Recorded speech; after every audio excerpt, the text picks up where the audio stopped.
takes a hell of a lot to get your innocence back and feel vindicated when it's been hid by the institutions that are supposed to protect you and love you. And he said that not in his lifetime would the statute of the church had such control over the laws in Utah to keep victims from coming forward, that not in his lifetime would that change. That because of the statutes, they could never come forward. And I, as a victim, and I know that the craziness leaves you when you're validated and the bad people are held responsible. And when, in my book now, if you a pedophile is bad, but if you're an institution hiding it, you're just as bad, especially if you're doing it to thousands and thousands of people for money. Hello everyone, welcome to This Week in Tyranny, the most hardcore news show on earth. I am your host, Konrad Rogoz, welcoming you to episode 64 of This Week in Tyranny. It's Sunday, about noontime, February 25th, 2024. I'm here in my living room on my couch in Chicago, Illinois. I feel like I'm off to a rocky start already because it's a rocky type of story.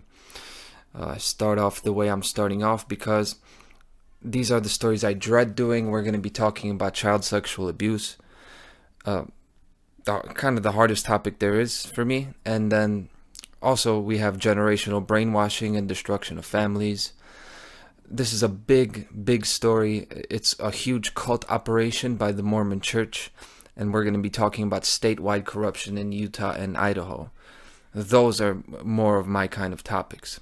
So a lot of things going on. It's going to be chaotic, right? It's going to be all over the place. I put this together yesterday. I tried to do the best I can, but it's a huge story. And if I am all over the place, I'll just manage. And really, maybe it's better if I am, because the point of this story, first of all, I want to let my emotions go on this, because it's an emotional story. This is not a normal story you report like a newspaper article, okay? There are no editors here, right? I consider myself a journalist, but these are the kind of things that these stories become a part of you. This is the way I think the great work should be, the work to end violence and end slavery and have freedom in the world. You're not separated from this as somebody doing this. You're involved in this. All these investigations, all these people, their lives, their stories, they stay with you. So this is a story that you're a part of, and you as the audience, you're a part of it too. That's the point. So the stakes are high. Now this story, let's talk about it. Just like last week, it's a complex story, it's a deep story. And the connections that I want to make are like deep and far-reaching. They're societal, they're not just personal. They're multi-layered, just like the control structure that I always talk about in the world. So, complex, all over the place, chaotic. My personal life has been the same the past few weeks. It's just been like this. I'm finding myself in these situations. You know, one day I'm exhilarated and euphoric, right? I have these cool, awesome things happening to me. And then another day I have these like really heavy, painful situations. And this is just how it's been, right? And as I manage this, you know, nothing much. It's regular stuff. As I manage this, I'm coming across these stories on This Week in Tyranny that are so important, so impactful. You know, last week was massive. Like it takes over my entire weekend. It takes over my entire week. There are all these things because you need to do it justice. These are important things, and nobody's really touching these stories like me to talk about the whole thing, not just what actually happened, but what it has to do with society. That's the whole point of my channel and of This Week in Tyranny. I wanted to fill the void that exists. There are a lot of people that talk about the news. There are a few people that talk about what's happening in the world and corruption. A few people talk about them together, but of course not all encompassing with the perspective that I have. So just like in my personal life lately, I'm going to say everything that's on my mind this episode. I'm not holding back.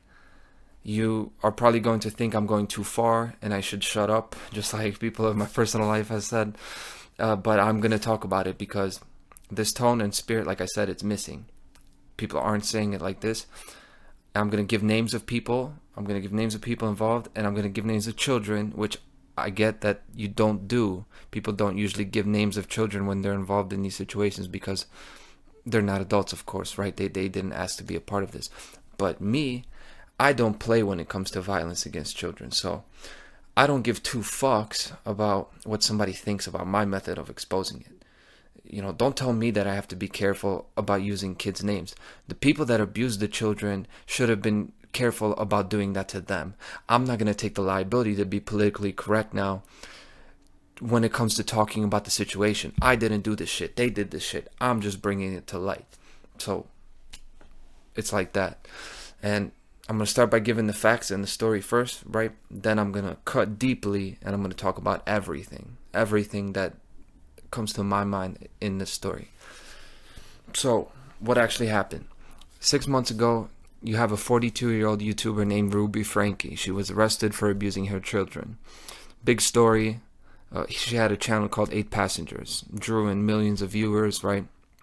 She gave parenting advice content and then basically like vlogged her family's life in general. They were like this white picket fence, perfect family. Classic stuff. Very popular, right? Many people have then talked about her because she was very popular, but this is only the tip of the iceberg. Ruby Franke had a business partner named Jodi Hildebrandt. Jodi Hildebrandt, 54 years old. We'll talk a lot about her. So that was 6 months ago on August 30th, 2023. Franke and Hildebrandt, they were arrested in Utah, in a town called Ivins, Utah. And the next day, they're both charged with 6 counts of aggravated child abuse. Which, by the way, is a second-degree felony, which is a fucking joke. And I will talk a lot about this bullshit court system, the legal system in this country, at least the state of Idaho and Utah, and how child abuse is treated. And really, it's not just those states, it's countrywide. And we'll talk about why that is. We'll talk about why people are so lax on child abusers. So that was 6 months ago. Then on Tuesday, February 20th, 2024, they both received 4 consecutive sentences of between 1 and 15 years imprisonment. So, plea agreement, they took 4 charges, dropped 2. Their charges 1 to 15 years for each, which could run consecutive, could not. But with the exact term she will serve, Franke and Hildebrandt, that will be decided by the Utah Board of Parole. And I'll talk a lot about that and why that's a problem. Now, what kind of aggravated child abuse are we talking? Right? In the plea agreement, which contained graphic details of abuse, Franke said her son was often kept bound, that her 9-year-old daughter was made to do manual labor outside in the hot sun with no water or shoes. Both children were often told that they were possessed and their punishments were necessary to help them. That's from the plea agreement. That's from their mother, what she agreed to. Get it? So, just that. Does that make Ruby Franke a worthless piece of trash? Absolutely. 100% it does, right? Just off the bat. But, like I said, this is just the tip of the iceberg. Because, see, as you dig deeper and deeper, you find out that it's Jodi Hildebrandt that's the key abuser and mastermind here. This is the real devil in this situation, right? And how do I know that? This will be obviously clear. That's why I'm doing this episode. So there are multiple separate independent sources who are going to testify to this, about who Jodi is, which we'll get to. But what's most telling really is the timeline of events. The timeline of events is the smoking gun here. So we'll get to that. But before we get to chronologically how it happened, let's go to the end, right? So we know where we're going. What ultimately did we wind up at? When the day that the abuse ended, August 30th, 2023.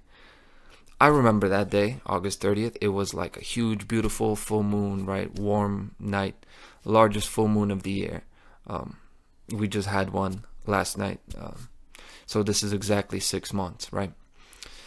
And I remember that. And on that day, August 30th, Ruby Franke's youngest son, Russell Franke, born July 2011, he was 12 at the time. He escaped Jodi Hildebrandt's house. Their mother was not there. He was at Jodi Hildebrandt's house. He escaped with duct tape around his wrists and ankles, ligature sores on his body, So like open sores, open wounds on his body, visibly malnourished, emaciated, meaning starving, meaning this guy was underfed, starving, and obviously dehydrated. In the neighborhood, ran to a neighbor's house, right? Escaped the house. And he went to a neighbor's house and he asked for help. And the neighbor called 911, and that was it. He saved their family that day from years of abuse. And that was it.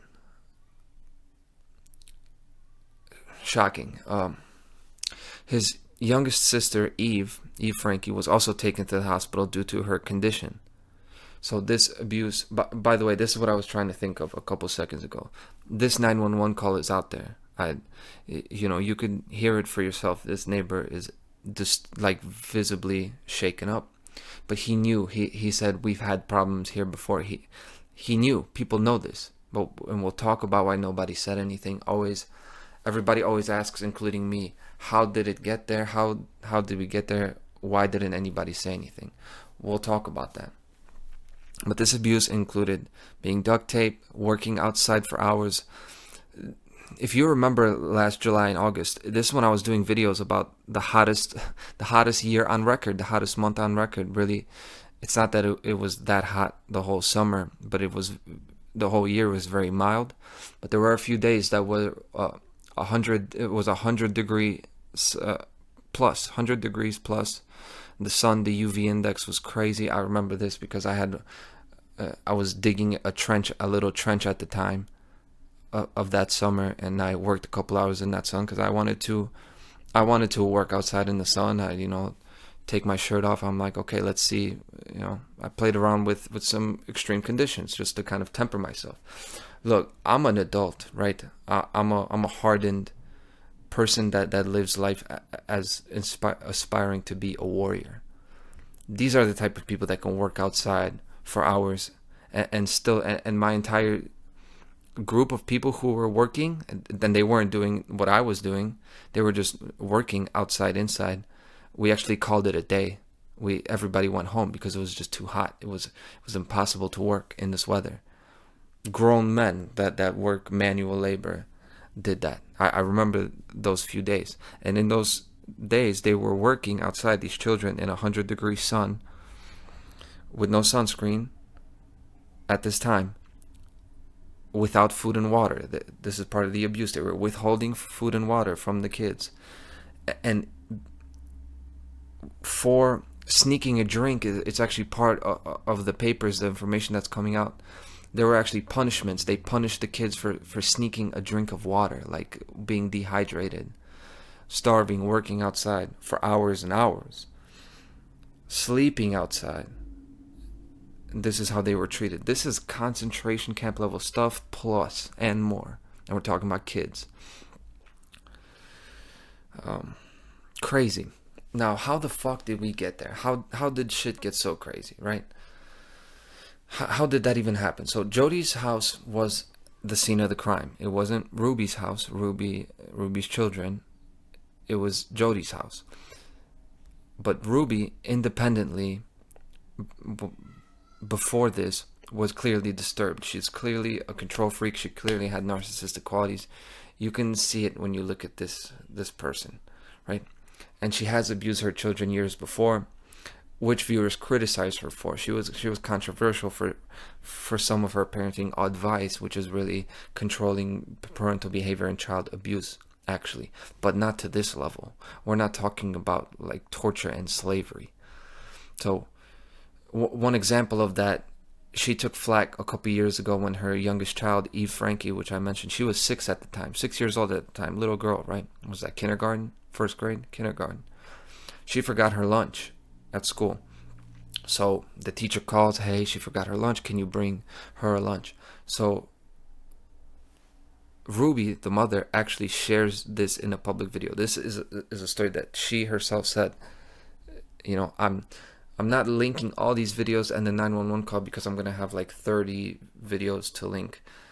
This is so much material, but it's all out there. In a public video, she said, Eve is responsible for making her lunches in the morning, so the natural outcome is she's just going to be hungry. This is what she said in the video, the mother. And hopefully nobody gives her food and nobody steps in and gives her lunch. Why is she saying that? Because she's trying to teach her a lesson, right? About making her food because she forgot her food. This is the kind of bullshit authoritarian parenting that was passing as advice by this person. This excuse for a mother. Now, anybody should know, it doesn't even take being a mother to know that you never teach a lesson with food deprivation. You fucking idiots. These fucking pieces of shit. It's totally inhumane. You don't teach a lesson with depriving food. Don't these dense motherfuckers understand that you don't do that? You teach lessons with other stuff, not your actual sustenance. You can't process long-term decision making and organizational skills as a 6-year-old when you're hungry. A 6-year-old should not be deprived of basic sustenance under any conditions. You fucking bitch.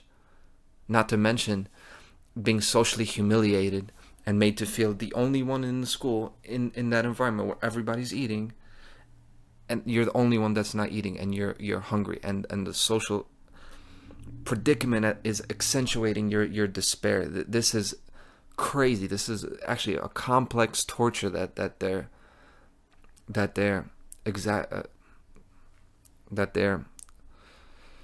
playing out on this child. And I don't know, did they not get it at the time? But we'll talk about her psychology and Jodi's psychology, because these aren't rhetorical questions. I know why they did it. We know why these people do these things. This is why I'm making this episode.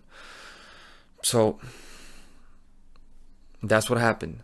That alone, that incident alone, I want to smash somebody's face in for that. I would fuck her shit up, straight up. I would love to have a few minutes in a cage with parents like that. And I don't think a lot of men have. People say they want to help kids, but I don't know. I don't know, man. I don't know if they got that spirit. I don't know who has this spirit, But that's not the point. I get frustrated about this stuff, obviously, and then I lash out at men who really, the point of this is not to lash out at people, it's to ask for help, right? It's to ask people to join the crew of telling truth and trying to help these people. It's not about lashing out, right? Which brings me to my next point about ain't shit men, about bullshit weak ass men. Where, of course, this question always pops up: where was the dad? Where was the husband? So, with that decision, we're not even talking about the torture and the crazy shit. We're talking about just that incident with Eve, Franke, 6 years old. Kevin Franke, her husband, Ruby's husband, the dad of Eve. He supported that decision at the time, and he was quoted as saying that Eve ate a nice snack just 2 hours later, and that she never forgot her lunch again. I get that it could be taken out of context, but that shit is disgusting. It's appalling. It's horrific. And of course, as I was making this, I'm already ready to condemn him as garbage and trash. This is a piece of shit. But actually, I cannot do it fully. And the reason is, it lies in the involvement of Jodi. This is what I'm talking about. You dig deeper and deeper into this story and the iceberg, and there's so much to it. I can't fully put that on Kevin Franke. Because it has Jodi's involvement that I alluded to. It has come out that around 2020, around this time, Ruby was getting counseling from Jodi. Jodi Hildebrandt is a therapist, right? This is according to Julie Daru, one of Ruby's sisters, right?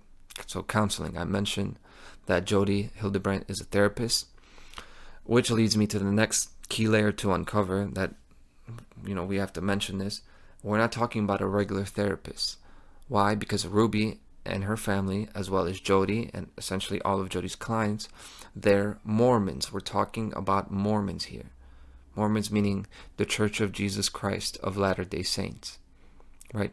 Mormons are huge, mainly based in Utah. Okay? Now, for those that don't understand the Mormon church, like I didn't until this week. I learned all this shit this week. I know basic things about Mormons. I didn't know this. So I'm learning this stuff. And I know that a lot of people don't know all this about them, about how bad it is. So Mormons are high demand. They're one of these high demand religions, meaning they're super puritanical and super conservative. They're like one of these orthodox, super conservative religions. And the church essentially runs the state. It runs the state of Utah. The church is active politically, it's active educationally, and most of all, socially. Politically, I'll talk about how they affect the court system and the lawmakers. Educationally, because the biggest university there is Brigham Young University, which is a Mormon university.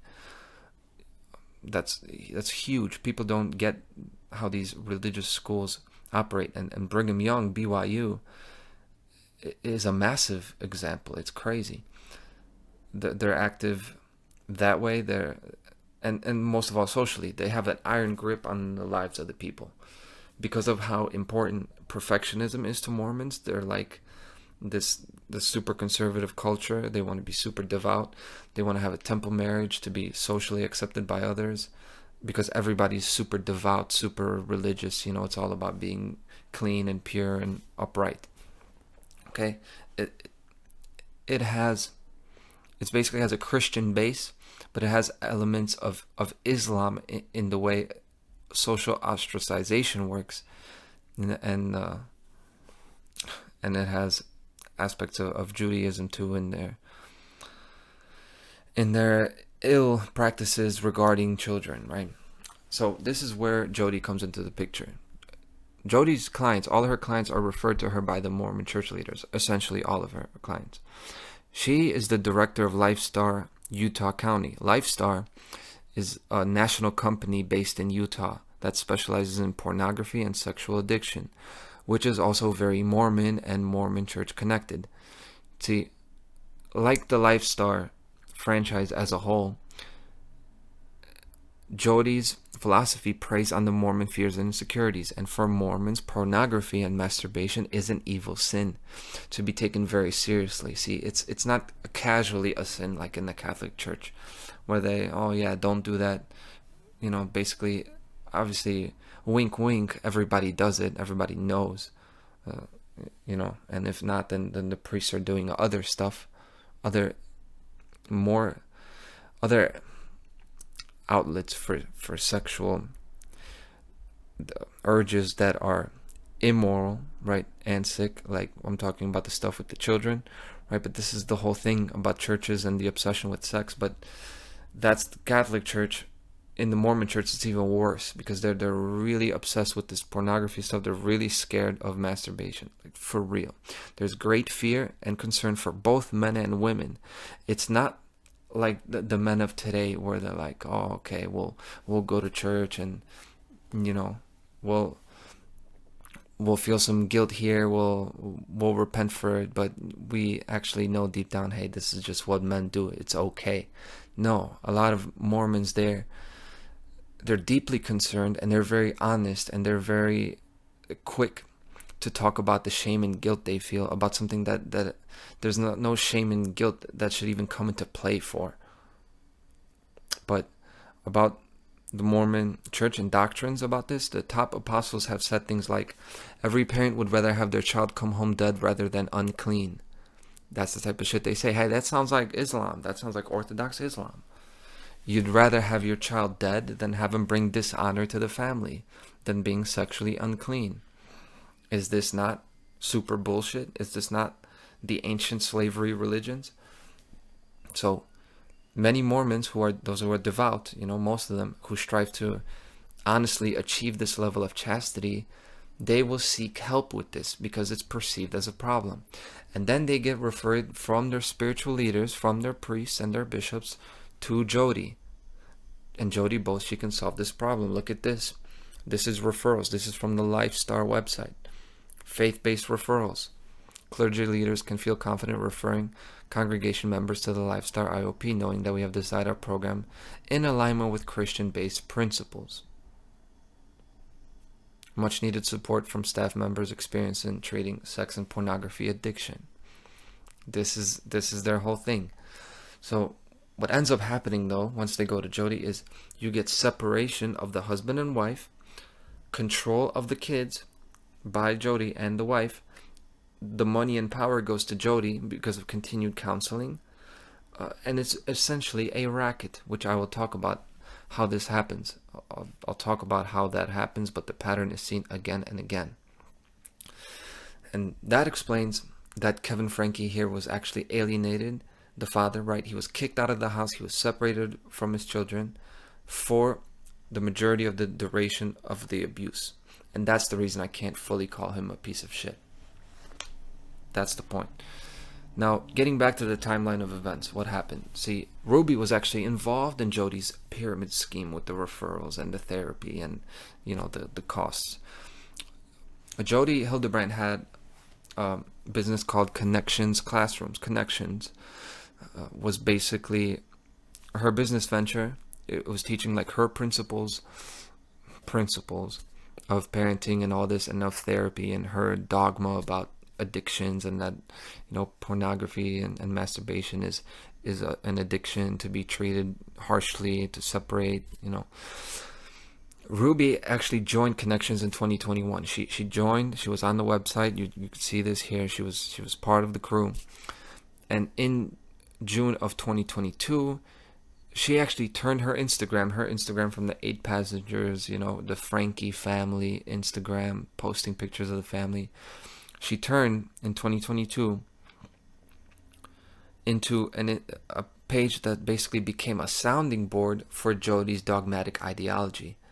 And somewhere around this time, she changed the Instagram name to Moms of Truth. And then Moms of Truth became this podcast where they talk about this stuff. They talk about this dogma, about how to discipline children, about what truth is, what distortion is, all of this bullshit rhetoric.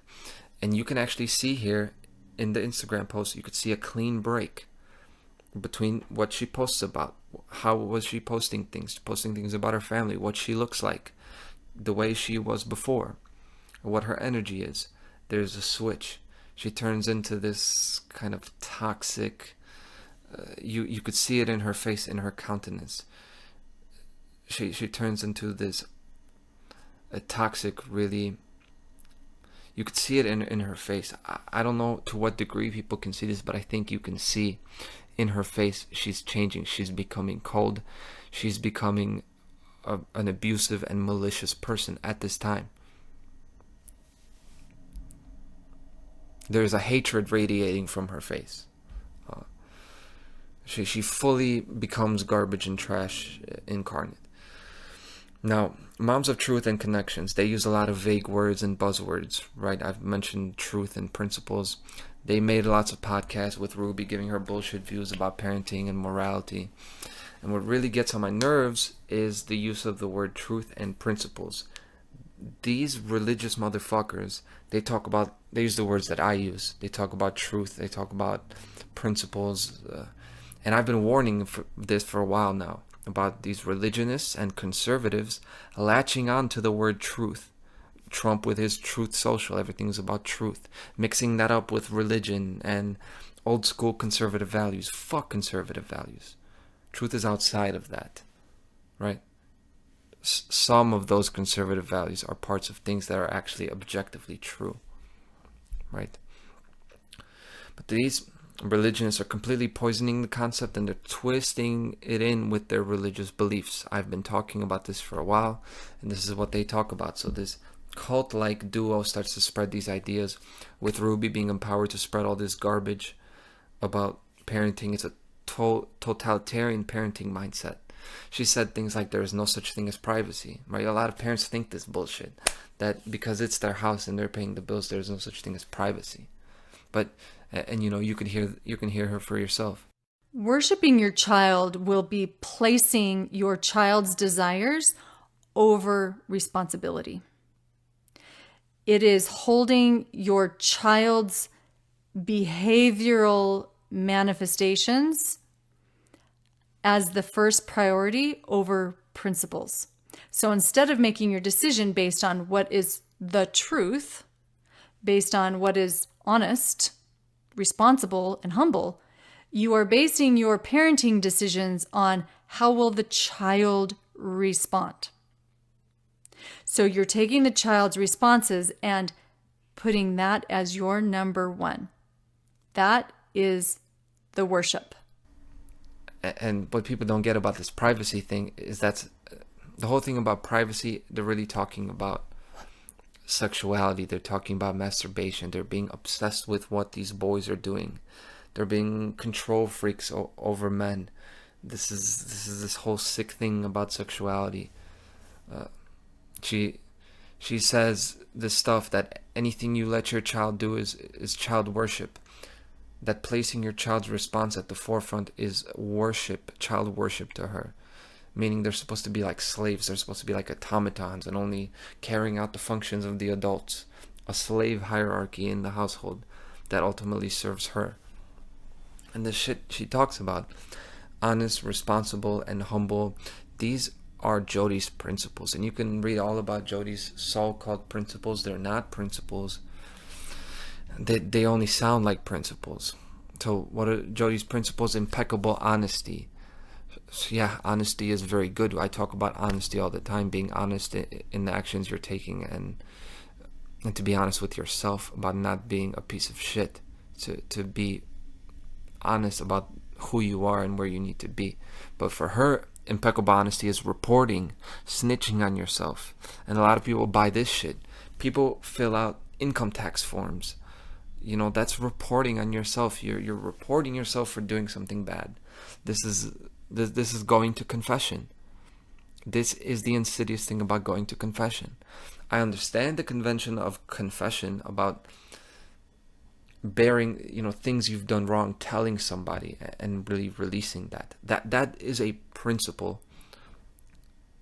of repenting for the things you've done, of sharing it with somebody, giving it an actuality, verbalizing it, giving it a form, and then moving forward to offload that guilt and moving forward to make reparations, to make up for it.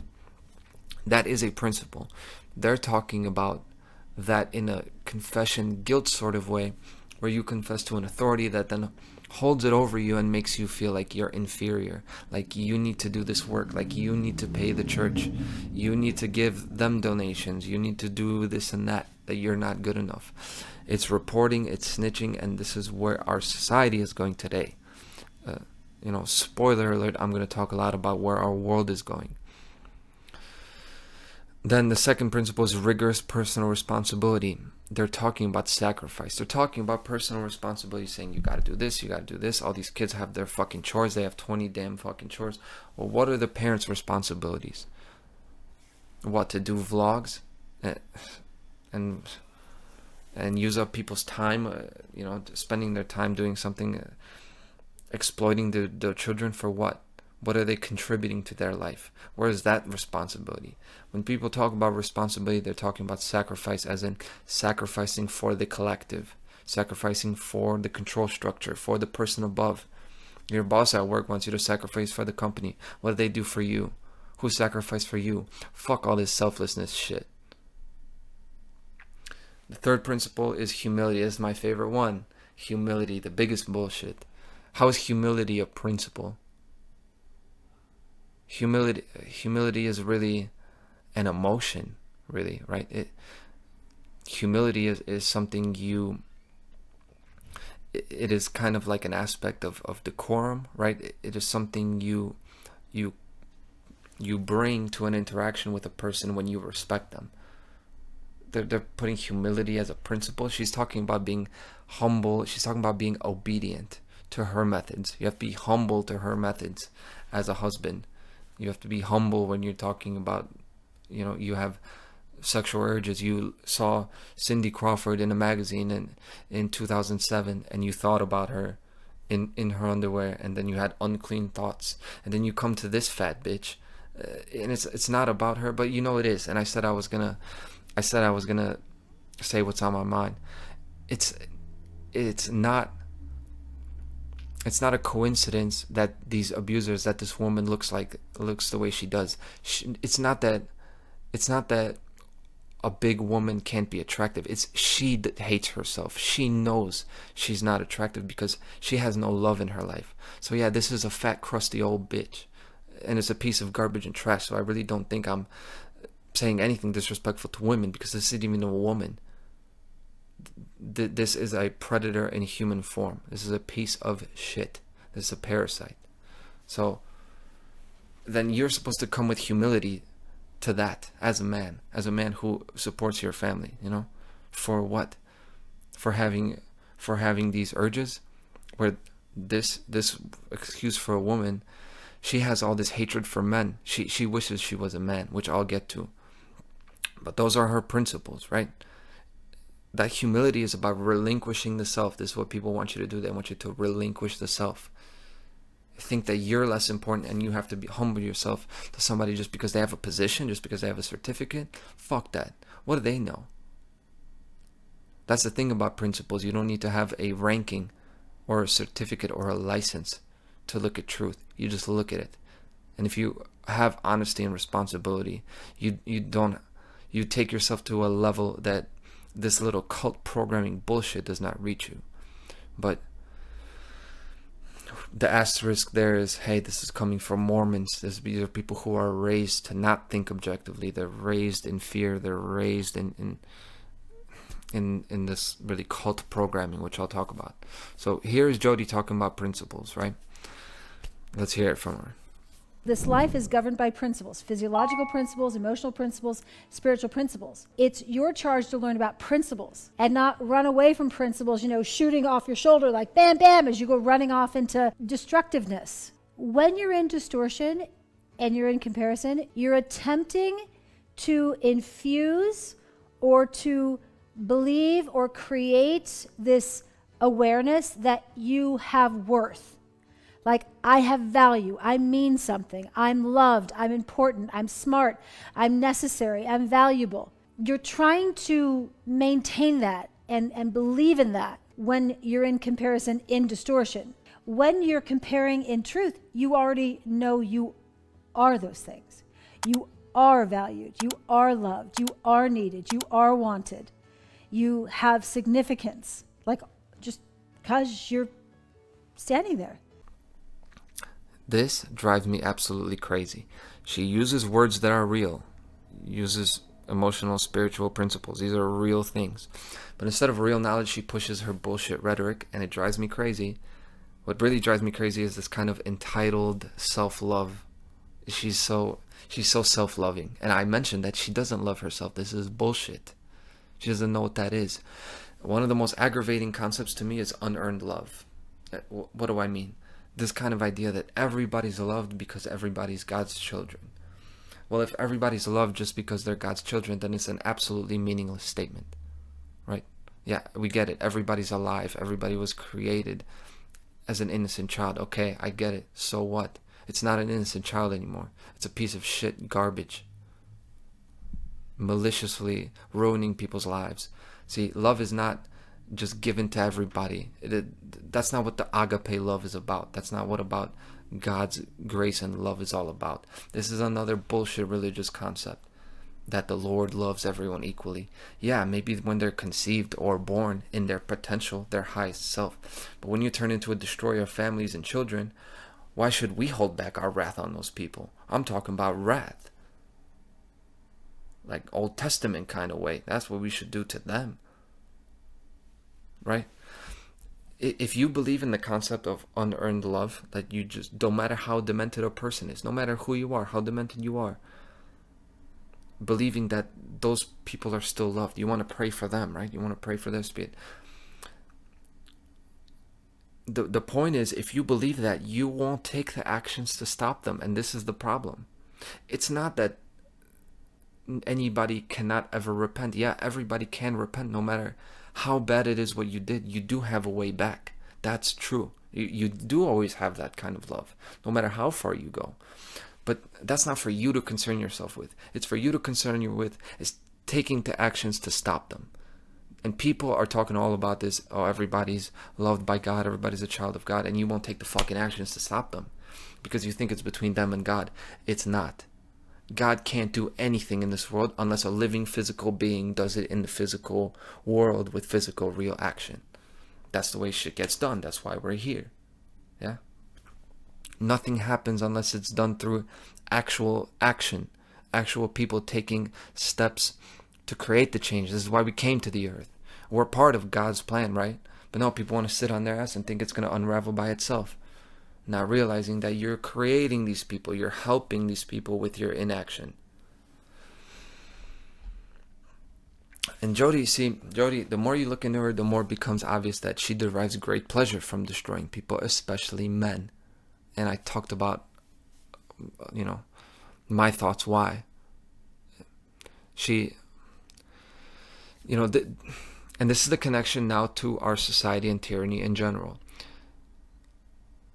She's a perfect example of the people who control our world. The people that I talk about as the Satanists and dark occultists. People are like, who are these people? Where you're talking about these people, they control everything. You say, they exist. Who are they? Well, this is one of them. This is one of them. And she is only a mini-me version. See, these are exactly the type of people that control the course of life, but people don't understand. They ask, how did she get so powerful? How did she hurt hundreds and thousands of people, damage so many people? And I'll get to that. But indeed, people like her exist. You have an example now. This happened. And indeed, they're real. And she is actually a mini-me version. She's a light version of these people. She's a more sloppy version of the collectivists and globalists and Satanists who exert the most influence on life. She has these characteristics. You want to see what Satanist looks like? This is it. You have a mix of narcissism and self-hatred. This is what they have. Yes, she was a narcissist. She was super charismatic. She could spin a web around you, right? She made everybody believe her cult bullshit, like a cult leader, like a salesman. She was like a scammer. She got people to hand over their money to her, right? She controlled all these groups of people, seemingly had no shame, had this classic psychopath and narcissist self-confidence. But at the same time had self-hatred, as I talked about. Clearly she hated herself. Look at the way she looks. Look at the way she treats children. Why does she hate men? Well, obviously this is a hatred. This comes from some sort of parental issue. This comes from a relationship issue. This comes from the issue that she could never develop long, healthy relationships. That's another aspect of the people that control our world. They are unable to form long, healthy relationships. People like Yuval Harari. You think if Adolf Hitler could find love and have a normal, healthy relationship, you think he would have ever done the shit he did? No, they're unable to form these relationships.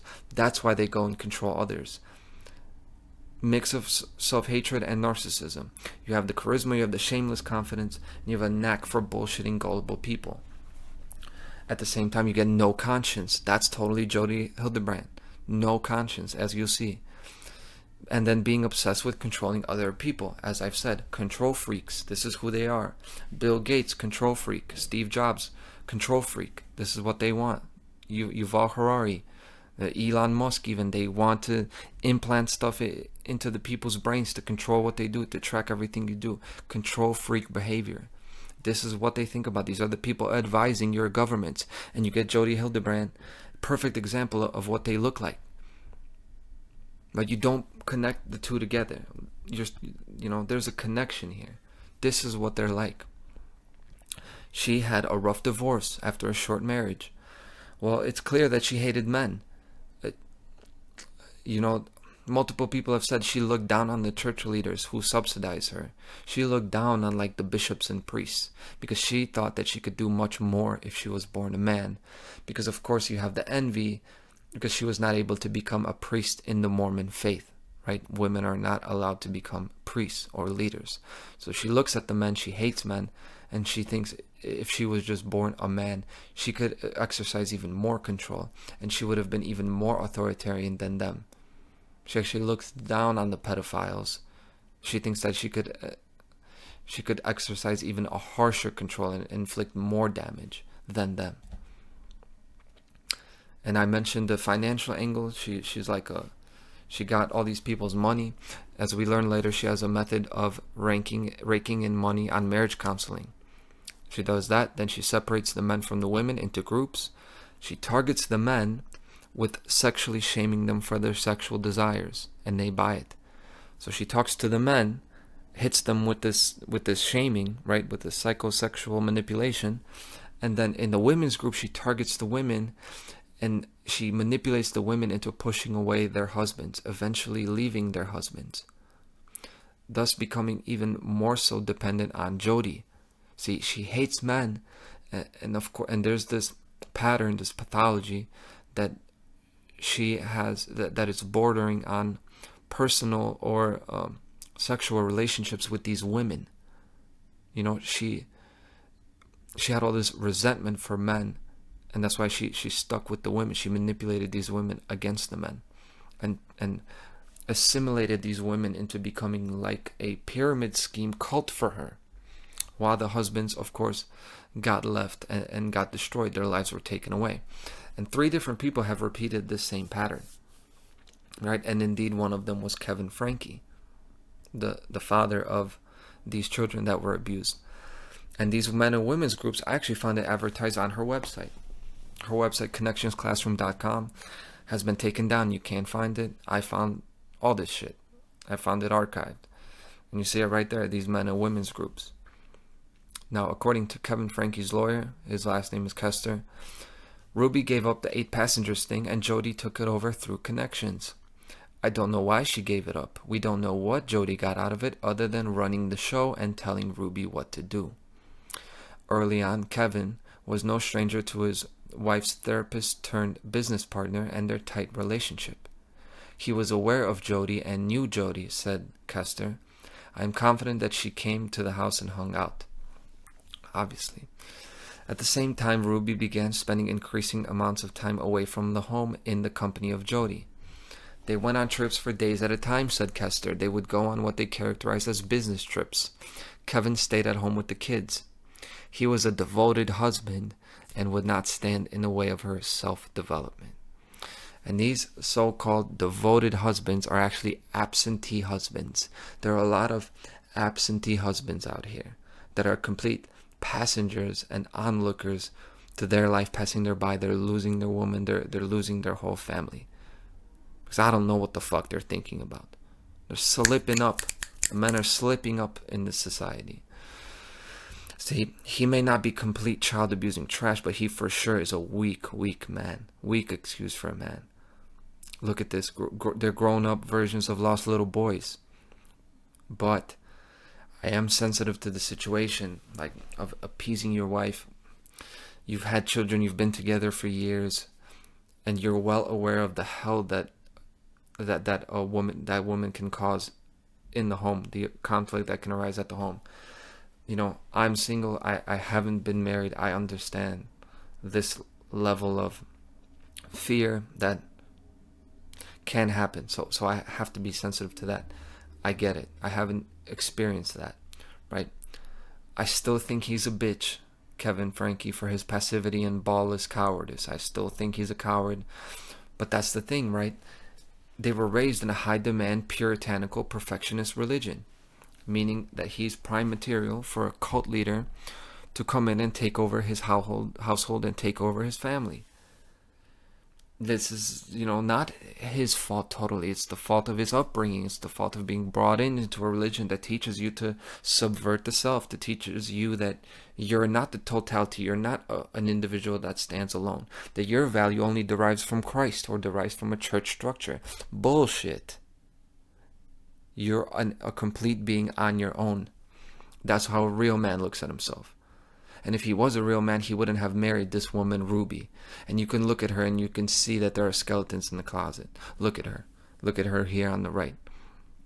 She looks like a classic that you would see, like a sociopathic control freak woman in one of these older American horror story movies, right? Doesn't she look crazed? She looks crazed. You can see there are skeletons in the closet. And while I'm seeing this picture, first, let's talk about the children next to her. In the pink, you have the oldest, you have Chad. Chad, he lost his bedroom for 7 months and slept on a beanbag, and the doors were taken off of his bedroom. And apparently this was because he pulled a prank on his brother and all that, and other behaviors, and they actually sent him to like a camp for troubled youths. And what goes under the surface is that what was actually at the root of this, and they alluded this in a conversation with Ruby and Chad. She talks about, that wasn't the reason that you got it taken away. And they didn't mention the real reason, because the real reason was masturbation. That's why they sent him away. That's why they took away his bedroom. Remember, she talked about privacy not being real, not believing in privacy. And this is what they did to this teenage boy. Can you imagine? Like, you got like a 17-year-old or 15-year-old, however old he was at the time, boy, and they're sending him to like a boarding school type of thing for people who are like delinquents, and taking away his privacy. This is high-level child abuse. And then who he's got his arm around, Sherry. Sherry is the eldest daughter. She's an adult now, and when Ruby got arrested, she posted a picture of the cops. She said, finally, it's over. And she actually, as soon as she got the chance, she went to college to BYU, and she separated herself from this family. And this is what I'm talking about, seeing it in people's eyes. You can look at Sherry in the blue dress. You can see she's strong. You can see a strength, like, in her face. She even has strong arms. Like, you can see this in people's face. And speaking of, look at the dad with the shades. Look at this absent-minded fuck. Look at this complete passenger. He's at the bus stop. He's watching the bus pass him by. This fucking guy. This is what men look like today. And by the way, that boy, that's the boy holding the teddy bear. That's not looking at the camera. He's the one who escaped. He's the one who saved the whole family. It's fitting that he's not looking at the camera. You could see, even in the way he's looking, you could see this guy's a fighter. Yeah. The two youngest here. This is where you could see that they're not taking this. You could see the conditioning not working on them. Even like they say, a picture tells 1,000 words. This is what they're talking about. Back to what we were talking about, the Kevin and his lawyer statement. For 13 months, beginning in 2022, Kevin was in a men's group supported by Jodi, said Kester.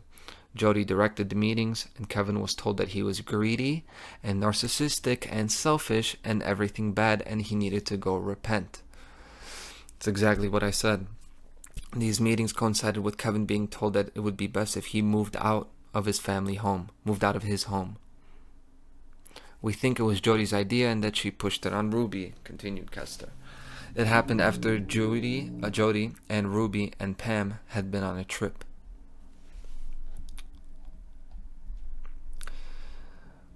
This is a statement, right? From Franke, 1978. Well, as most of you know, me and my honeysuckle diamond squawker Ruby are no longer one flesh. I miss her, but she says it's for the best. I will never get over the sugar to my tea. I will still be posting. Expect child visit posts and lonesome days. XOXO, signed, single Kev. Do I have to even say anything about this guy? About how soft this is? This is my fucking point. Look at this. Life is passing you by, dude.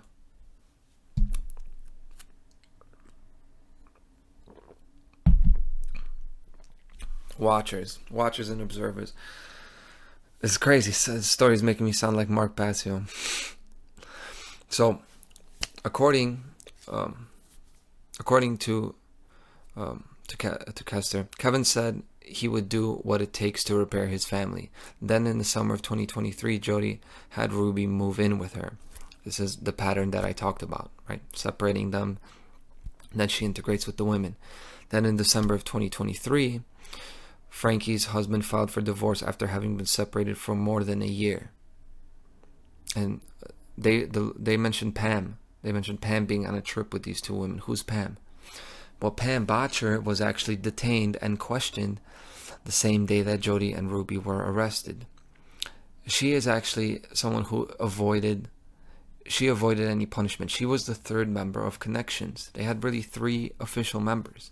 You can see that here. I dug this shit up. And you can see that when the police question her, she's not shocked. She knows what's going on. And this is because she was one of these technical arms of Jodi Hildebrandt. And we can confirm that from another source, who I will talk about now. Let's talk about her first.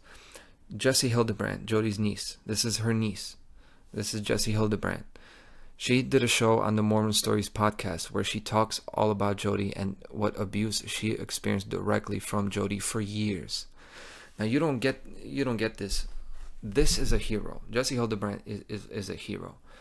And off the bat, I'm gonna call her she. She's non-binary, right? So she uses they them pronouns. I talked about this 2 or 3 weeks ago about how, like, I'm not by default gender affirming. I don't really care about pronouns. I'm going to speak normally. I don't think it's my responsibility to go outside of myself to change language, but about using pronouns is a matter of respect that's done on a case-by-case basis. Perfect example of somebody that I will use their pronouns because of how much I respect them. Jessi Hildebrandt is a hero. Her parents abandoned her and sent her to live with Jodi. They abandoned them. They abandoned her. She was a kid, and then they left her one day after like a family argument, and they sent her to live with Jodi. And Jessi confirms this. In her observations, Ruby was clearly a client turned victim turned abuser. Right? Ruby, the mother of these children, she was manipulated, and she was turned into a mini Jodi. Her words, mini Jodi. This pattern comes up again and again. She confirms that. She confirms that the Church of Latter-day Saints, the Mormon Church, was paying for therapy sessions in what was like a child-slave accountant predicament. It's sickening, right? Jessi, while she had her mouth duct taped and not allowed to talk to people, she was doing Jodi's billing, and she saw all these payments from the church for this therapy. Keep in mind, this therapy is separating husbands from their families and raking in the money. And meanwhile, Jessi Hildebrandt, because she likes art, and even though she was a super devout Mormon, she wasn't she had a spirit. She's an individual. She asked questions, and you're not supposed to ask questions in the Mormon church. She was told that she was a whore. She was told that she had abortions, that she was a drug addict. This is the level of child abuse that was going on from in the arms directly under the custody of Jodi Hildebrandt. And the parents handed over their child to her. Sickening. And she also confirmed that Pam Bodtcher was always around, that I talked about. Not directly abusing, not directly torturing her, but always watching and always reporting to Jodi. Meaning she too is a piece of garbage and trash and should be shoulder to shoulder at the stake with those two pieces of shit that are in jail right now. She should be arrested. She should be in jail. She should have the same fate. Right, that's why I mentioned Pam. Because, see, justice has not been done here. There are more people here. There's more people here that we know about. And Jessi is incredibly strong and incredibly articulate, and she has a super interesting story here. And I want to kind of go outside the actual abuse and talk about some of the psychology of the people involved. Jessi's parents that handed her away, are libertarians. They're very libertarian, meaning what? Meaning they don't believe in government control, meaning they believe in freedom. Oh, like me. Are they like me though? No. They're what is called immoral libertarians. And this is the thing I always say, is that being anti-authority is not good enough. Not everybody who's against government control and who's against tyranny, your classic government tyranny, is your friend. And actually, a lot of the Mormon church has a contentious relationship with the United States government. Why? Because the history of the Mormon churches is there were actual wars. There were like wars with the Mormons of the 1800s with the United States government. This is why they're over there in Utah and Idaho, because they actually got, fought back. They were more on the east side, but then they had these wars and conflicts and these armed conflicts, and they actually went over in the western lands and founded their own, had their own land, basically their own system of governance. That's why the church exerts so much control in Utah and Idaho today, because this is how power works. Until you take over somebody's power, they still have it. And just because Utah is a state in the American Union, it doesn't mean that the old school power of the Mormons that comes from the original Mormon, cultish scammer founder of the Mormon faith. His name escapes me. I think Joseph Smith. That power still exists today. So Mormons have a history of being anti-government. They say a lot of anti-government stuff that are true, that are correct, and they have a history of government beef. But you see, with the other hand, they're abusing children. They're still being authoritarian. They're being tyrannical. Very important point to make about the dialectic. Not everybody that is against Joe Biden and the World Economic Forum is your friend. Right? This is a great issue that Jessi raises, because in the cases of these kids, the cops saved their life, and the ones who are libertarians are the ones who are abusing these children. So it's not that simple. These are not my allies. And Jessi, being non-binary and probably having a lot of liberal views, is actually somebody who I would stand shoulder to shoulder with on actually changing the world, right? So you can't go based on somebody's political ideas, because political ideas don't directly translate to real world action. What are these people's sentiments? What is their sense of life? What is their spirit? What is the real world action they're taking? These bullshit libertarians, so-called, they're talking about freedom and they're talking about having more sovereignty, but really the person who's really about freedom, and the only person that took any action to do something that has to do with justice and natural law, is Jessi Hildebrandt, escaping, going to the police, and now coming out today, making a life for herself and telling the truth about what happened. That's what the fuck's going on. Three-dimensional thinking is necessary here. A lot of people are still thinking one-dimensionally about politics. Another point that Jessi raises is about toxic family dynamics. Her main issue is with her dad. Her dad never talked to her. Like, people don't get it. Like, never talked to her. Like, growing up, she said she could count about 4 times that he spoke to her directly. It was like a super perfect Mormon family, and that the family never talked about life, never talked about emotions. They only talked about politics, religion, and sports, and that was the only way you could connect to her father. And this is where the dynamic came with Jessi Hildebrandt. She would spend all her time reading the Book of Mormon, being, super devout, reading all this stuff, giving, as a young girl, as a teenage girl, giving people the Book of Mormon, trying to do this. She thought, in her words, if I tried harder, maybe he'll notice me. And this is so interesting. It's not just gripping emotionally. It's not just, mind-blowing what goes on in these households. But it's an incredibly strong point, which is that religious belief in general is a dysfunctional outlet for broken family dynamics. The belief in authority, and a hierarchical authority, is what happens when you grow up in a broken home and you're trying to, in your mind, repair the broken family dynamic. Because you're an adult, you can't fix the family. You look at the world as a macrocosm of the family structure. And I mentioned Mark, so let's talk about Mark Passio's work about cosmic abandonment, about not cosmic abandonment, it's really about parental abandonment. It's about how the left-wing parties are like a representation of what the mother figure was not for the child, and the conservative, the right-wing, the Republican aspect of politics is the male, the archetypal father figure that was not present for the child. Religious and political belief is really just the adult version of the child's broken family dynamics that they're trying to repair in their mind. It's all childhood trauma. If not for childhood trauma, we would not believe in politics. We would just take the correct actions based on objective reality.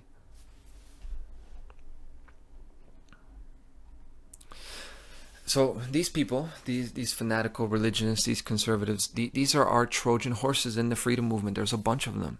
There are a bunch of people that are talking about this agenda being, and they'll talk about the agenda against children. They'll talk about the LGBT transgender agenda against children. You don't realize that a lot of these people, they're Trojan horses. They're abusing their children. Yeah, they don't want their type of control to be taken away. But they're not good people. They're not good parents. And just because somebody's against government does not mean that they are good. A lot of people like this, they want to get rid of the police so they can enslave their children literally.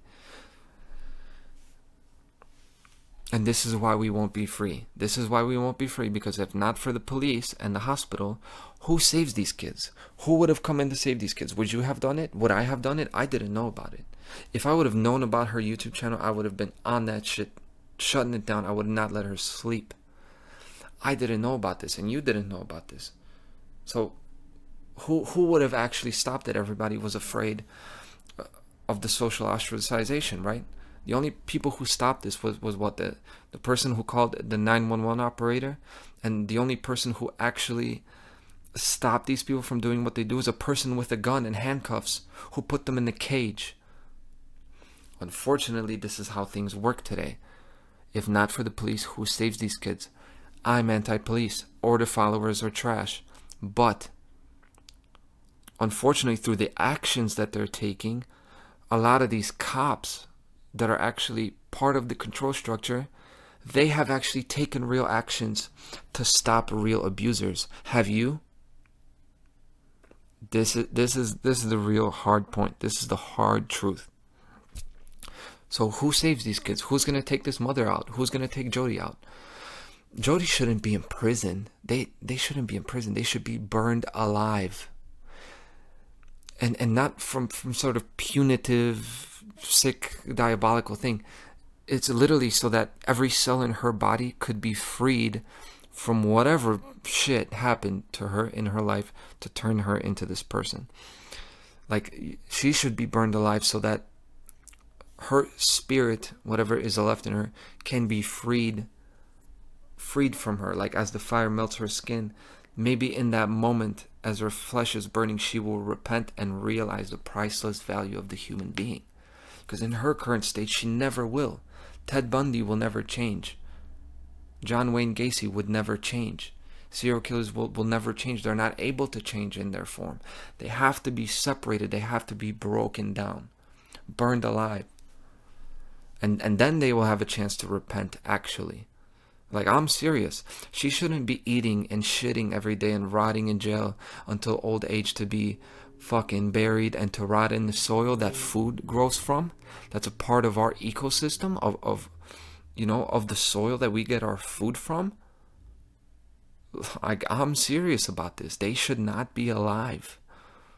Not because we're the judges who deserve to kill this person and that person. Hey, they relinquished their rights to life. This is just taking out the garbage and trash. You're doing them a favor. You're doing everybody a favor. Burn them. Burn them. We need to start putting fear in abusers. We need to exert the kind of energy that the police exerts on them. The only people that serial killers and rapists are afraid of is police. We need to act like that. We need to put that kind of fear in them. And only then will we have the moral currency or credit or leverage to have freedom, to demand freedom for good people, for moral people. Then we'll be able to get the police off of writing bullshit tickets and shutting down lemonade stands and shutting down freedom of speech, unconstitutional search and seizure, all this stuff, arresting people for free speech. And then we will be able to say, hey, we're no longer paying taxes and we don't need you. We will be able to say that. We will have the ground to say that. Now we don't have the ground because what do we actually do? What do we actually do to stop injustice? Nothing.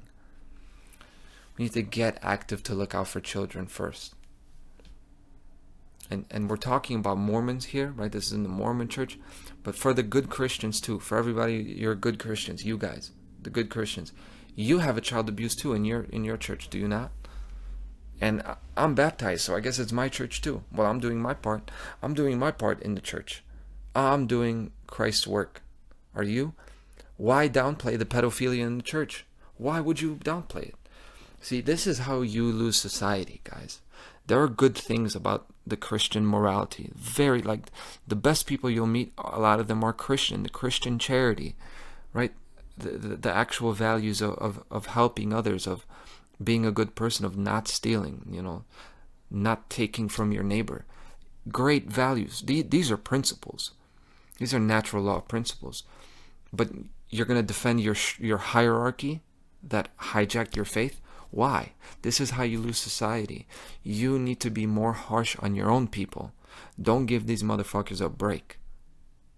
These pedophile priests. The fuck you gonna defend them for?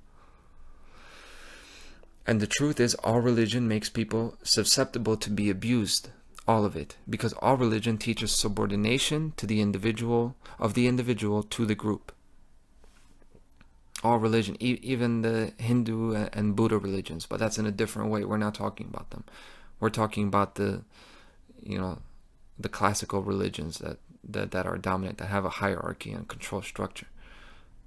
Actually, no, the Hinduism too. What about the Indian caste system?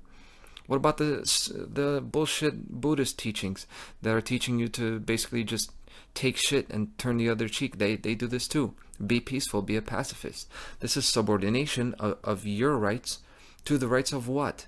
Not even a collective, some type of cosmic collective. That for some reason you have no right to put your foot down and say, no, I'm not gonna take this. I'm not gonna just woo away Taoism, allow it to happen. Pfft, give me a fucking break. So, but these religions, Christianity and Mormonism, they twist the story of Jesus Christ to say that everybody should sacrifice themselves for the rest of the world, right? That's what they say. Jesus died for our sins, so then what? You shouldn't want too much for yourself. You should sacrifice for others. What, you're gonna sacrifice your life to help the hungry and the homeless? For what? Are you really gonna help them? If you really want to help them, you have to look at the whole world, why it's set up this way. If we want to feed the homeless, how about we take the people that are taking half our money, everybody's income?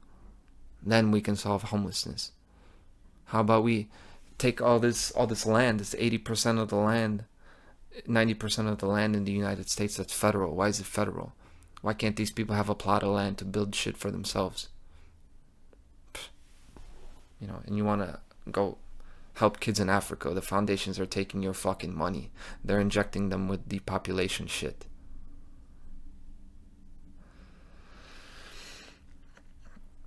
All this child abuse was done under the banner of unselfishness. That's the big thing, right? Don't be selfish. Be selfless. Unselfishness. All kind of abuse is always done in an unselfish way. For unselfishness. Do it for your mom. Do it for your family, for your church. That's what they told these kids. Do you realize that being selfish ends all forms of abuse? All child abuse, all sexual abuse ends if you're just selfish. If you're selfish and you stand up for what's yours. Fuck what everyone thinks. I'm not going to be touched where I don't want to be touched. That's what you're supposed to teach children. That's what I tell children. Yeah. Be present to the self. Defend yourself. If your child wants to vomit at the sight of broccoli and they're getting sick, don't make him eat the fucking broccoli, you fucking dickheads. These are parents. These are a lot of parents today. These are the fucking people we're supposed to listen to. And Jessi talks about how she was blamed and called selfish when she spoke out about the abuse, blaming her for toxic emotion, that she carried around anger. This is what people say about me and Mark, that they carry around anger. You shouldn't be carrying around all this anger. It's toxic to you.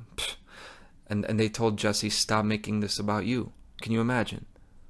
Working outside, walking around duct tape, not being allowed to speak to speak to anybody in church. So she had to just be silent and stare at them when they talked to them.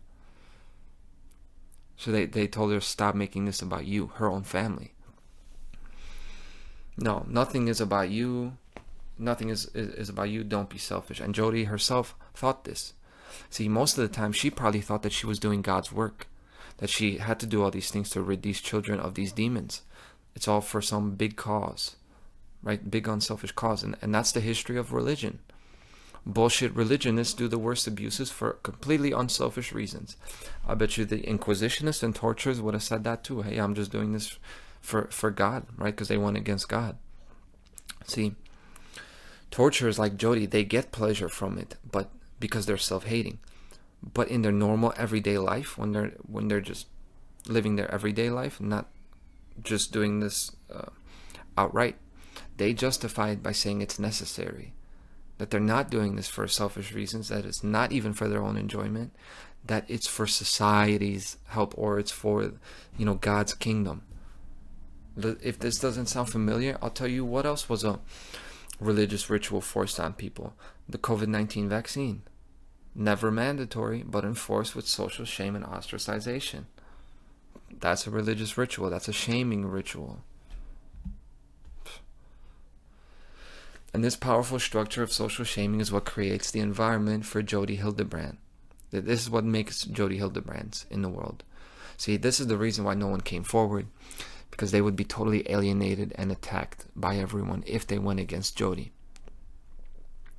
And you can see this. Ruby Franke's sisters, 3 of them, Ellie Meacham, Julie Deroux, and Bonnie Holline, they made the statement on Instagram, right? They made this post. For the last 3 years, we have kept quiet on the subject of our sister Ruby Franke for the sake of her children.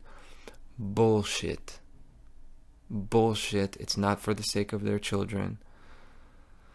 This is the big paradox, and I know this, that the big fear is that if you call out child abuse, you're afraid that it's going to become worse.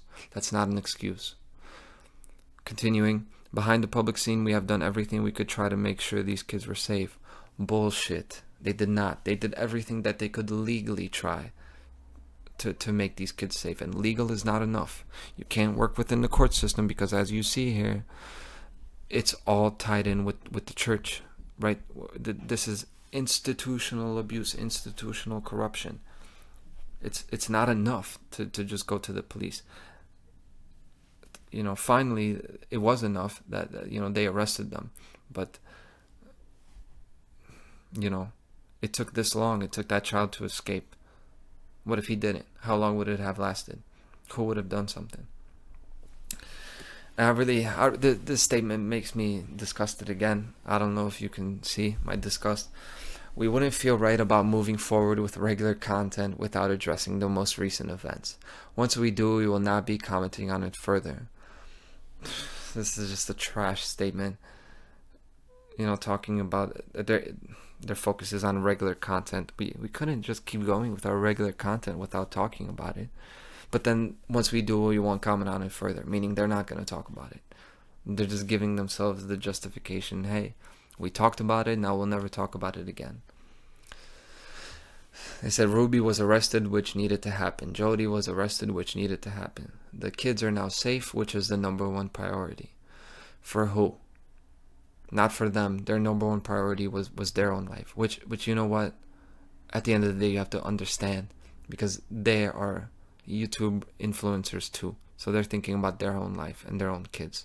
So, really, it's not that I even hold it against them. It's not that I expect everybody to be a hero and a courageous person, but I just wish they'd shut the fuck up not to make this statement, because this is really weak. But I can't fully call her sisters garbage and trash, because they were just not prepared to take on that level of control. See, how do you know your neighbor isn't doing this? And why aren't extremist beliefs seen as a red flag for domestic and child abuse? And what I mean is, if you think sex and masturbation is wrong, like a lot of Christians believe, that's a red flag. You're susceptible to becoming an abuser if you hold that belief, because you think there's a problem with the thing that brings children into the world, right? There's an inherent problem with enjoyment in that area. And not only that, if you think that people should live in sustainable cities where they have their carbon output tracked, their carbon use tracked, carbon taxes, and that's limited by a central authority, if you think that, you think everybody should be controlled, you think everybody should have universal basic income, you're susceptible to being an abuser because you have control freak tendencies. I think those beliefs should be red flags for a person. Like, oh, this person believes that. You know, I should pay attention to their children, make sure they're okay. And if you want to know more about Jodi and her crimes, you can go to jodihildebrandt.com. There's even a website. People have been trying to talk about it for so long, and nobody knew. I didn't know until this week. Crazy. And that brings us to the final person here, Adam Paul Steed. Adam Paul Steed is, he recently went on the Mormon Stories podcast. He is a former victim of Jodi Hildebrandt in the sense that he was a victim of that marriage therapy. Well, he was a victim in more ways than one. But he went on the Mormon Stories podcast and he told names. He went hard with names. No legal bullshit, no political correctness. He talked like I talked. And a court ordered it taken down. A lot of the stuff that I will show here. And I have the whole thing. I have all 6 hours of it. And I'm uploading it. And I'm not going to take it down. I don't care what a court says. This is going to stay up on my channel. But quick introduction to who he is.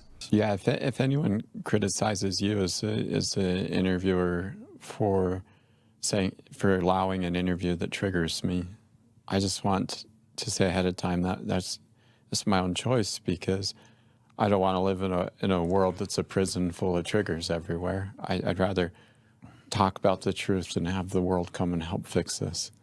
And to me, it's worth it. He was abused. This guy, first of all, is a modern day Hercules.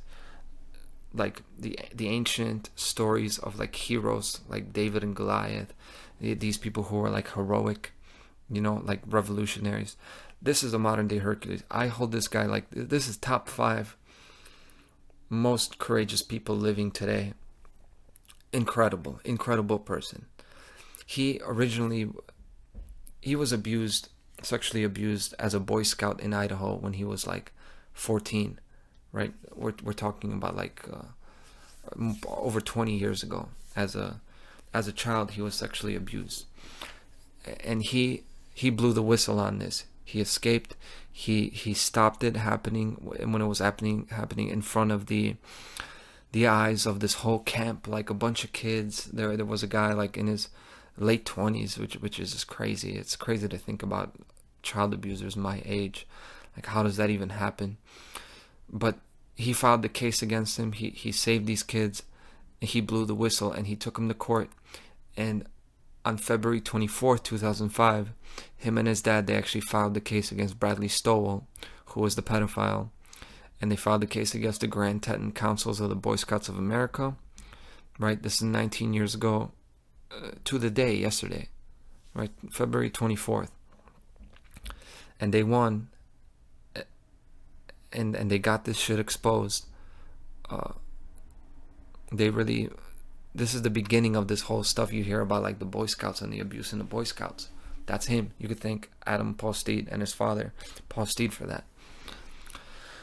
And at the time, the statute of limitations in Idaho for child sexual abuse was 5 years, meaning the only time that you had to report it and actually file even a lawsuit or a criminal charge or anything was 5 years, meaning from the time you turned 18 to the time you were 23.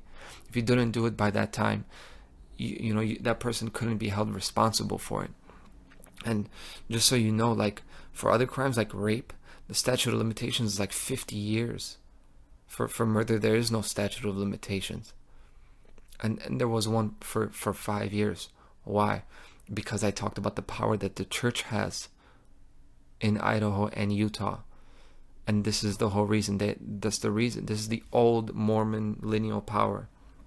Because obviously, if you have that low statute of limitations, then a lot of these Boy Scout instructors and priests are going to get away with this shit. They're pedophiles. And this is what Adam Paul Steed heroically did, all before meeting Jodi Hildebrandt. We're talking about, like, this is what he did before. That's why I say this guy's like a hero. So he got that removed. He got justice done for all these kids who later are able to today, get settlements, get to hold these people responsible, to have validation, to have restitution. So he got that removed in Idaho. And then later he was referred to Jodi for marriage counseling. Remember that at this point he's still part of the Mormon church, right? So is his wife. They're very devout. He's very honest about, the whole masturbation thing, about, and not just that, the whole thing about his trauma from being abused as a child. We're talking about somebody who was abused as a child, molested. Like, he watched pedophilia happen in front of his eyes. He talked about he was watching this happen, and he saw life leave the child's eyes, or like a 14-year-old kid, in front of the whole like room full of kids at this camp. And he saw it and he stopped it. This is the kind of shit we're talking about. He gets referred to Jodi because his wife was having some sort of issues. I won't go into that because it's really not the point. But this marriage counseling, of course, same methodology, separating the husband from the wife. This happened to Adam. But with Adam, what was even more despicable is that Jodi's methodology with him was making him think that he's a sexual abuser. Because, of course, there's this thought process that, hey, if you were abused as a child, you could become a perpetrator. A lot of perpetrators were the victims of abuse. So he said that at his original evaluation, when he was a child, after being abused, and then later Jodi would expose this, exploit this, use this against him, and try to paint him as a sexual abuser. She actually had him in these groups with other men who were actual child abusers, which is incredibly triggering and traumatizing to him. Can you imagine this? Like, do you get what I'm saying here? Put this victim with actual child abusers to make him think, brainwash him into thinking that he is that, and then brainwash his wife into thinking that, as they have a child and a baby on the way, like a 1-year-old child. Actually, she was pregnant. His ex-wife was pregnant with their daughter at the time they first meet Jodi. So could you imagine this damage that they did? And this is the key here about these false child abuse, sexual abuse allegations, because at the day of the arrest, August 30th, 2023, one of these women yelled out, "Don't let those kids be around other children." So do you get that? As they're getting taken away for all this abuse, they make a point to accuse really Chad, the oldest boy, of being an abuser. Jodi put it down in writing that Ruby's children shouldn't be around other children. Put that down in writing as she's arrested. Could you imagine? This is what I talk about not having a conscience. This fucking piece of trash. And Ruby herself has said that Chad abused other kids sexually. Complete bullshit. This is complete bullshit. And they put them in groups with like child abusers, and they make this mental gymnastics that if you think about pornography and you have these thoughts, that's like on a slippery slope of being a sexual deviant and an abuser and a pedophile. That's what they do. This is insane. And she actually discussed Adam's case. We're talking about Jodi Hildebrandt now. She discussed Adam's case with other church leaders, like other members of the church, because her mission was to destroy him. Not only because that's what she does for her own sake, but because this was a vindictive retribution and punishment for him doing that to the Mormon church, for him changing the statutory limitations on child sexual abuse. The church tried to destroy him, and she violated all these ethics, sharing the details of what he said with church leaders that then shared that information, and then they went to BYU, which he was attending at the time, remember the Mormon college, to throw him out of the university. Insane. And on top of that, you had allegations, 4 felony charges that were actually falsified against him, but restraining orders, taking away his children. And and Adam, the hero he is, he actually managed to get her license suspended for violating professional conduct, and you have that here. This is public information. She got her license suspended for weaponizing his confidential information against him. And just a few interesting things about Jodi and the psychology she pushed. Adam says this, that Jodi preached that the relationship would have to die before it could be reborn. This is how she justified the separation. It's like a resurrection theme. And this is like the Great Reset. This is what we hear about the Great Reset. That's what it is. Destroying everything we have so that the new relationship could be reborn. And the new normal will never be normal. It will never be reborn. This is slavery being built around us. Also, he talks about Jodi's whole claim of this feelings are truth thing.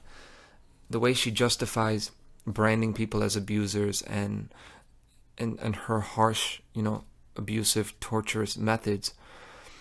Because in Jodi's view, in her view of reality, actions don't actually matter. It's just the thought that matters. So if you're thinking about adultery, it's like you're committing adultery. And this is the bullshit in the Bible, in the New Testament, where Jesus said, the man that lusts after a woman has already committed adultery with her. Now, in that Bible verse, what Christ is talking about is the fact that if you allow yourself to do this, to think this way, that it's just a step down from you acting it out. This is how it is with like drug addiction, like actual addiction, where you think about something and the mental image is then what lays the groundwork for you to take the physical action. But it's not adultery without the actual physical action. And this is just one of the examples of bullshit in the Bible. Yes, there's bullshit in the Bible, just like there's bullshit in the Book of Mormon. And he has a great term for this. It's a religion of thought where actions don't matter. And it's this thinking that the thought precipitates the crime. Yes, the first principle of the Hermetics is mentalism, that the all is mind, and that every physical action was preceded by a thought. Yes, but not every thought has a physical action following. There has to be a free will aspect to it. This is bullshit that the thought causes the crime. That's bullshit. Morality only applies to human action. There's no such thing as an immoral thought. The worst, most intrusive thoughts you have, thoughts could be real bad. I get that, and I'm not saying they're healthy. They're not immoral until you go do it. This is the thing I've been saying. Only your actions matter, not your thoughts. You're not an abuser because you think about abusing somebody. That's not how it works. And I'm tired of people taking on this bullshit, guilt and shame, and letting these people with no conscience do this to people. And we actually think we should feel bad. I should feel bad for masturbating? For what? What the fuck can these people tell me about relationships? These fucking people. What, you can tell me about chastity? You read this book that you don't know who read it? Have they studied God really? Have they studied reality really? Why should I take another man's word for what God is or what cleanliness is? Because you put yourself in a white robe or a black robe? Fuck you. And this is standard procedure, splitting men from women, making you ashamed of your sexuality, make everybody think they're an addict. That's how the descent into tyranny works. This is how people got thrown into communism in Poland. They gave them vodka. They made the economic system in a way that the only way you could prosper is if you were stealing, if you were lying, if you were turning your neighbor in. Because when you make everybody complicit, you make everybody think they're an addict or think that they're not good enough or think that they're, a criminal. Then they won't have the self-respect, the value, the self-value, the selfishness to say, no, I'm better than this. And this is how authority works. They need you to think that humans are bad, that they're sinful, that they're causing climate change, that they're killing the animals, that they're doing all this stuff. Men are bad because they're causing the patriarchy. And then what you have is these fucking snowflakes, this fucking absent-minded, bald-headed fuck like Kevin Franke that's talking about his little honeyduckle separated from her, that his pearl ruby is gone, but she says it's for the best. And this is what men are supposed to be. You're letting Satan control this earth. You should find some balls, be more selfish, and God smiles on that. So God smiles on righteous selfishness. But you see, this is why people are susceptible to cults. Connections is just a subset. Connections Classroom and Jodi's whole thing, it is a cult. That's a little cult. She drew from high demand religions, from Mormonism. That's like a prime breeding ground for susceptible slaves to be part of a cult. That's a subset. That's a bigger set. It's like a pyramid. And that religion, those high demand religions, not everybody's a part of it. And the big cult that is the breeding ground for victims of abuse, for victims of scams and cults, of bullshit cults and authoritarian schemes and pyramid schemes, is society. Society's the big cult, guys. Everybody's under mass delusion. Not everybody believes in the high level Mormon level of delusion, but then the Christian level of delusion that you're supposed to sacrifice for everybody and not think about yourself.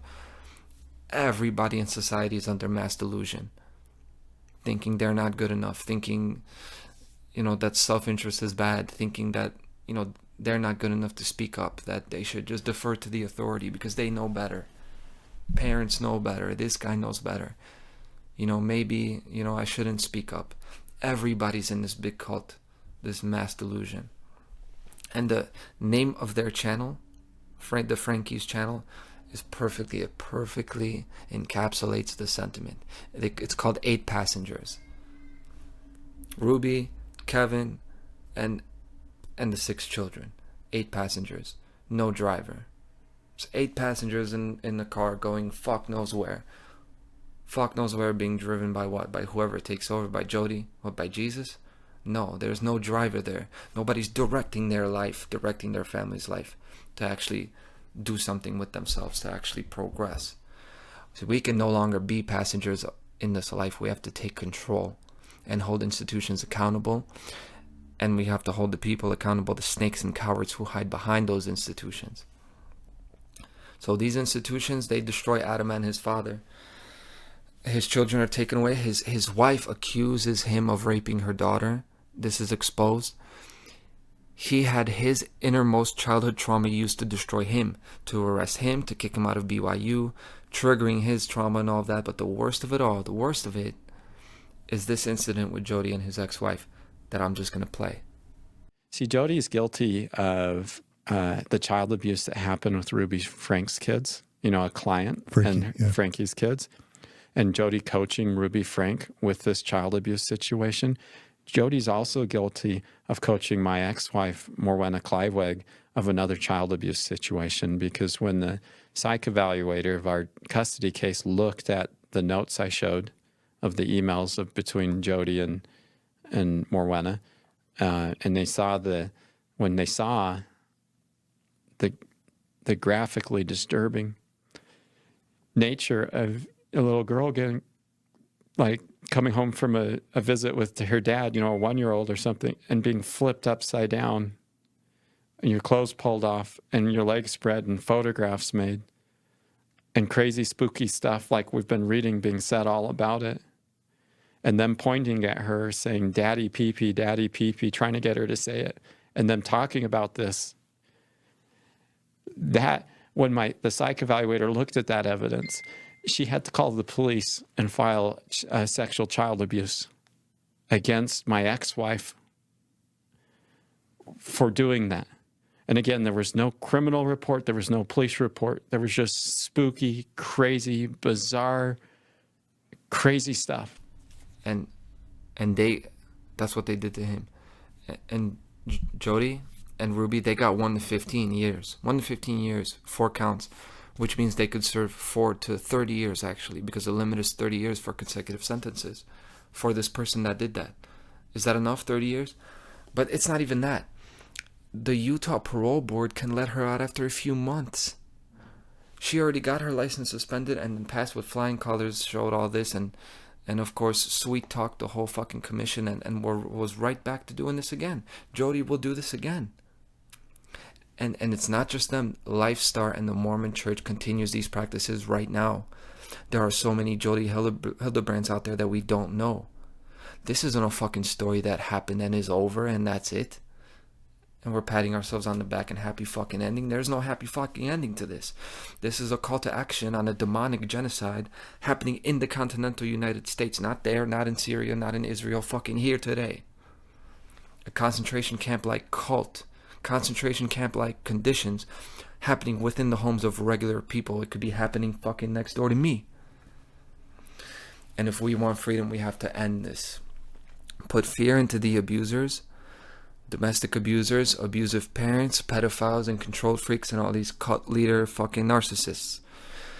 And in the words of Jill Scott Heron, like he says in his poem Enough, where he talks about the 400 years of slavery and how his people were treated, he says, "Look over your shoulder, motherfucker, I am coming." And I'm going to end the episode there. Thank you for viewing it. And I don't even want the last words on it. I'll let Adam conclude the show because I was so happy.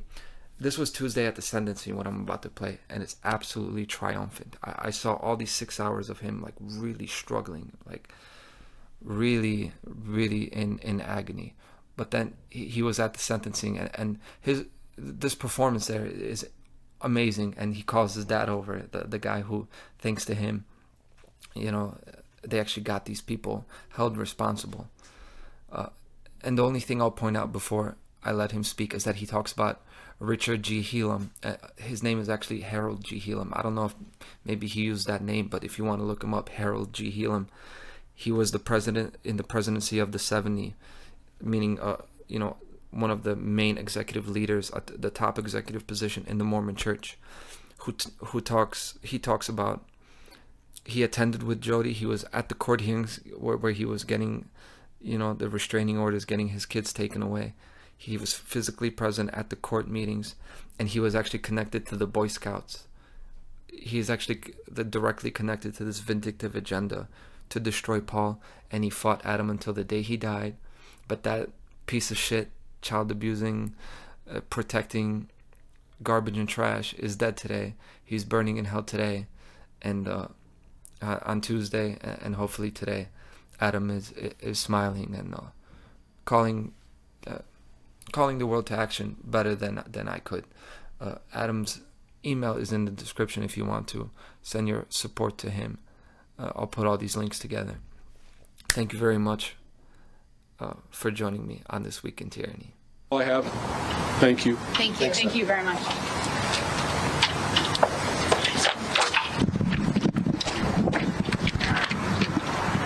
Hi there. Okay, we've got another interview. You guys want to know who Jodi Hildebrandt is? Here, I'll answer your questions. He's her attorney. He can't answer them. My name's Adam Paul Steed, and if you guys want to know who Jodi Hildebrandt is, I'll answer tons of questions about her. I know my dad. Hey, Dad, come here. Come here. My dad has a file at home that's probably about 2,500 pages of records from court filings and just huge amount of documentation about Jodi Hildebrandt that we will share with everybody. I want you to know the same court that has ordered us not to share these documents is covering up this racket that Jodi Hildebrandt had with the Mormon Church in the 4th District Utah County Court. She abused my children the same way, almost, even in a different type of abuse. I think it could be argued worse. And that was 15 years ago. And I fought against Jodi Hildebrandt with my family and everybody to stop this monster of a lady. And Jodi went after me. She went after me to destroy my life in the craziest way you could ever think of possible. Like, I was a victim of sexual abuse at Boy Scouts of America, Camp Little Lemhi in Idaho. And my dad helped us stop a predator. You can read it's in the national press and everything. We changed the laws of sexual abuse so victims could come forward. We got rid of the criminal and civil statute limitations. The Mormon Church knew who we were. And Elder Hillam, Richard G. Hillam, was like he was the president of the first quorum of the 70, the top probably executive functioning leader of the whole Mormon Church. And he sat with Jodi Hildebrandt as they destroyed my life in this court racket, like they've destroyed countless other people's lives. And they even had the gall to order my Mormon Stories thing, where I brought some documentation off the internet saying that they didn't want me to say bad things to my children or in front of the children about my ex-wife. Well, if you're accused of sexual abuse by Jodi Hildebrandt, and if your ex-wife performed a falsification of sexual abuse, that professionals looked at the documentation and said, this is sexual abuse. This is sexual abuse. We have documentation for sexual abuse of my children by Jodi Hildebrandt and my ex-wife. And you know, this stuff was redacted in the Doppel paperwork. It was so horrible that it was redacted. And the courts just recently said I couldn't talk about my family or my ex-wife or anything, but if you have children, if your children were trained to think that your dad was sexual predator and a monster. So I'm sorry, we came in a little bit late. Why is it that you wanted to be here? Okay, so there are tons, and it's not Jodi Hildebrandt is the tip of the iceberg. The Mormon Church was doing this operation where they were using religious beliefs and they were using ethical therapists to enforce them, and it was an area of exploitation, and it was a horrific area. It was exploitation because it created horrible divorces that should have been normal divorces. We're talking about hundreds and thousands of families going through these courts, and Jodi was like an icon. Her doctrine. Okay, so here's the problem. Everybody. So today it sounds like was a little bit of like justice for you too. Oh, Jodi, yeah, Ruby Frank. When I saw Ruby Frank, I saw my ex-wife sitting there saying the exact same thing. That my ex-wife would have said the exact same thing Ruby Franke said today, and a lot of other women would have said the same thing. You have no idea how many victims are out there that their minds have been messed up so much with this. The prosecutor said that he said that the children thought it was their fault. All of the adult men think it's their fault. All of the women think it's their fault. I have had countless emails and messages. Sorry, what was your name? I'm Adam Paul Steed. I'm the guy that got Jodi's license from Doppel removed. Well, my dad and mom get the credit. But you know, and they said that the Doppel department said, we have evidence here for criminal charges against Jodi. This is 13 years ago. It's identical stuff. So I almost like fell over in the courtroom when I heard Jodi say that she loved those children. Jodi doesn't love children. Jodi's like Ted Bundy. In fact, one time I was in a Do you feel that she should have a longer sentence than Ruby? Jodi, here's the problem. Somebody hits a person and runs. That's like two variables, a car and someone running. They catch them. Jodi's got like 30 variables, including a huge issue with the Mormon Church racketing. I mean, they're all ducking low and covering. In fact, I looked at an email, and I can show this to you guys. This is factual evidence, where it should have been a neutral person in the courts. Kelly Peterson, the guardian ad litem, when they were punishing me in the family custody courts, he said that my act to turn Jodi Hildebrandt in was an act of vengeance, and they took my kids away from me. Because I performed an act of vengeance. That's in this court was sitting there completely in bed with Jodi. They've done. I talked to Doug Thayer's daughter. She saw relations. I mean, these aggressive attorneys working with Jodi, Commissioner Patton.